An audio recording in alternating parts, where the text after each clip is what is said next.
بسم اللہ الرحمن الرحیم۔ السلام علیکم ورحمۃ اللہ وبرکاتہ۔ ناظرین و سامعین، امام مسجد کا جیلی اندراج کیا ہے اور سنگین کیس کی صورتحال کیا ہوگی؟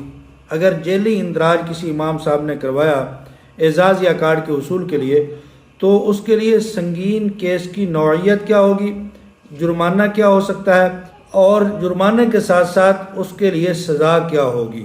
آج اس کی میں وضاحت آپ کے سامنے رکھتا ہوں۔ بہت سارے ساتھی کمنٹ کے اندر کہتے ہیں کہ یہ آپ جو کہہ رہے ہیں یہ صحیح نہیں ہے، میں حقیقت پر مبنی آپ کے سامنے چیزیں رکھ رہا ہوں۔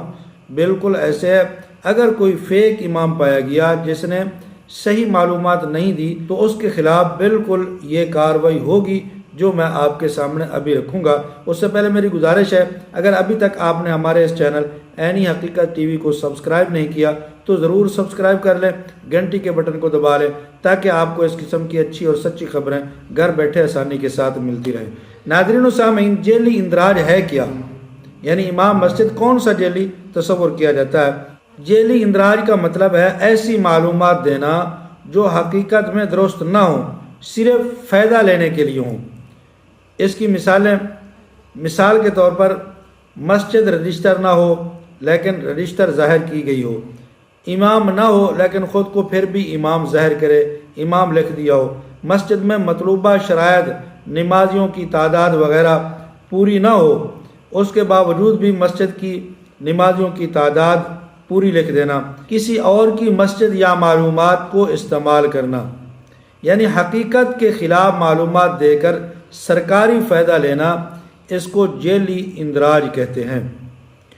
اب یہ جیلی اندراج جس امام مسجد صاحب نے کروایا، اس کے بعد اس کے لیے کیس سنگین صورتحال کب اختیار کر جاتا ہے، کیسے ہوتا ہے؟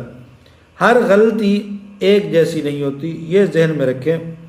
عام غلطی ایک ہوتی ہے اور ایک غلطی ہوتی ہے جان بوجھ کر۔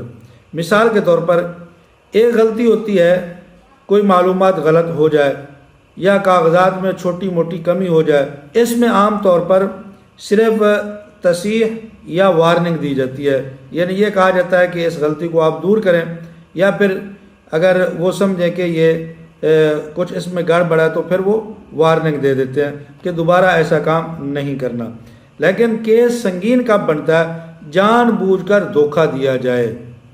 مثال کے طور پر جان بوجھ کر جھوٹا حلف نامہ دینا اور جعلی دستاویزات بنانا، کسی اور کی شناخت کو استعمال کرنا، بار بار فراڈ کرنا، یعنی جان بوجھ کر حکومت کو دھوکہ دینا، یہ سنگین کیس ہے۔